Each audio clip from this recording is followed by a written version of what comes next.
FS2. Today we are going to read The Gruffalo's Child. Let's begin. The Gruffalo's Child by Julia Donaldson and Axel Scheffler.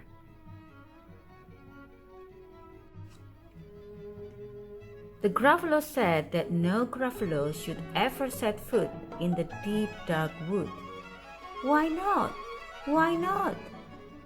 Because if you do, the big bad mouse will be after you. I met him once, said the Gruffalo.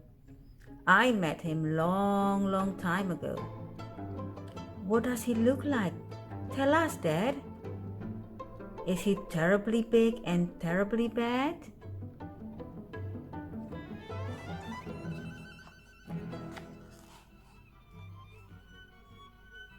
I can't quite remember, the Gruffalo said.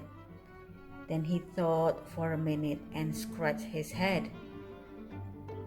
The big bad mouse is terribly strong and his scaly tail is terribly long. His eyes are like pools of terrible fire, and his terrible whiskers are tougher than wire. One snowy night, when the Gruffalo snored and the Gruffalo's child was feeling bored, the Gruffalo's child was feeling brave, so she tiptoed out of the Gruffalo cave. The snow fell fast and the wind blew wild into the wood when the Gruffalo's child.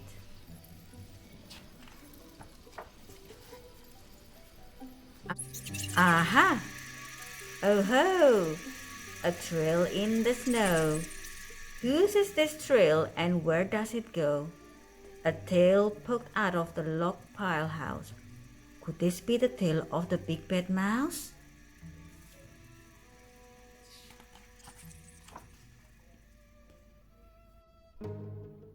Out slid the creature.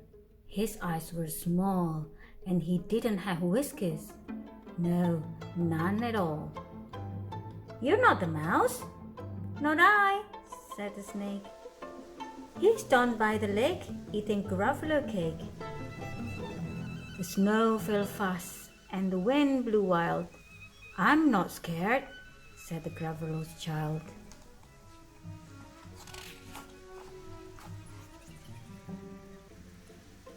Aha! Oh ho!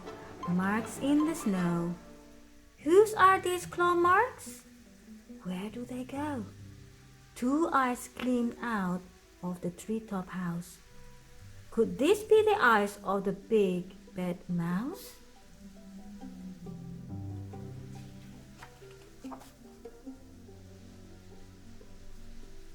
Down flew the creature. His tail was short and he didn't have whiskers of any sort. You're not the mouse? Doo-hoo! Not I! But he's somewhere nearby eating Gruffalo pie. The snow fell fast and the wind blew wild. I'm not scared, said the Gruffalo's child.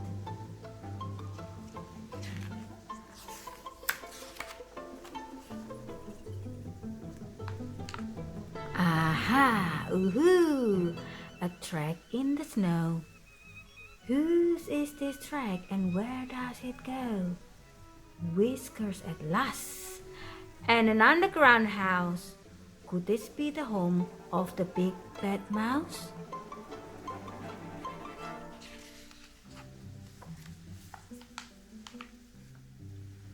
Out slunk the creature. His eyes weren't fiery. His tail wasn't scaly. His whiskers weren't weary. And you're not the mouse. Oh no, not me. He's under a tree, drinking Gruffalo tea. It's all a trick, said the Gruffalo's child, as she sat up on a stump where the snow lay piled. I don't believe in the big bad mouse.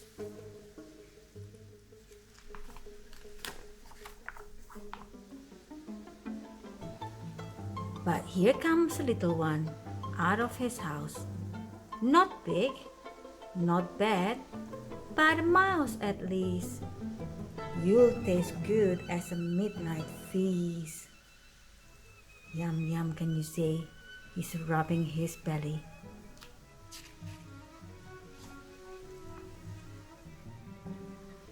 Wait, said the mouse. Before you eat, there's a friend of mine that you ought to meet. If you let me hop onto a hazel twig, I'll beckon my friend so bad and big. The Gruffalo child unclenched her fist.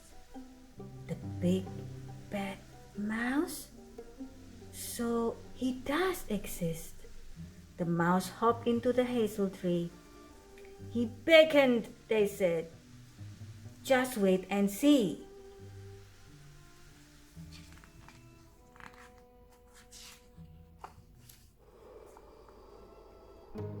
Out came the moon. It was bright and round. A terrible shadow fell onto the ground. Who is this creature so big, bad, and strong? His tail and his whiskers are terribly long. His ears are enormous and over his shoulder. Who is this creature so big, bad, and strong? His tail and his whiskers are terribly long. His ears are enormous and over his shoulder. He carries a nut as big as a boulder.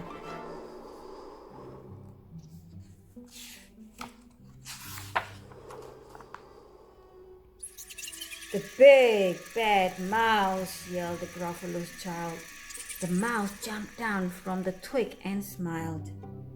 Aha! Oh ho! Prints in the snow. Whose are these footprints? Where do they go?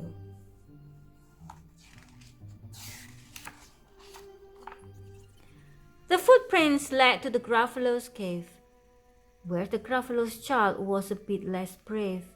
The Gruffalo's child was a bit less bored.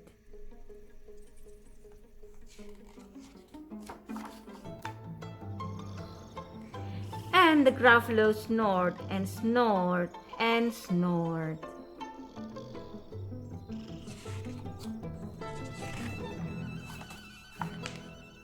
And this is the end of the story of a Gruffalo's child. I hope you enjoy the story and I will see you next time. Have fun today.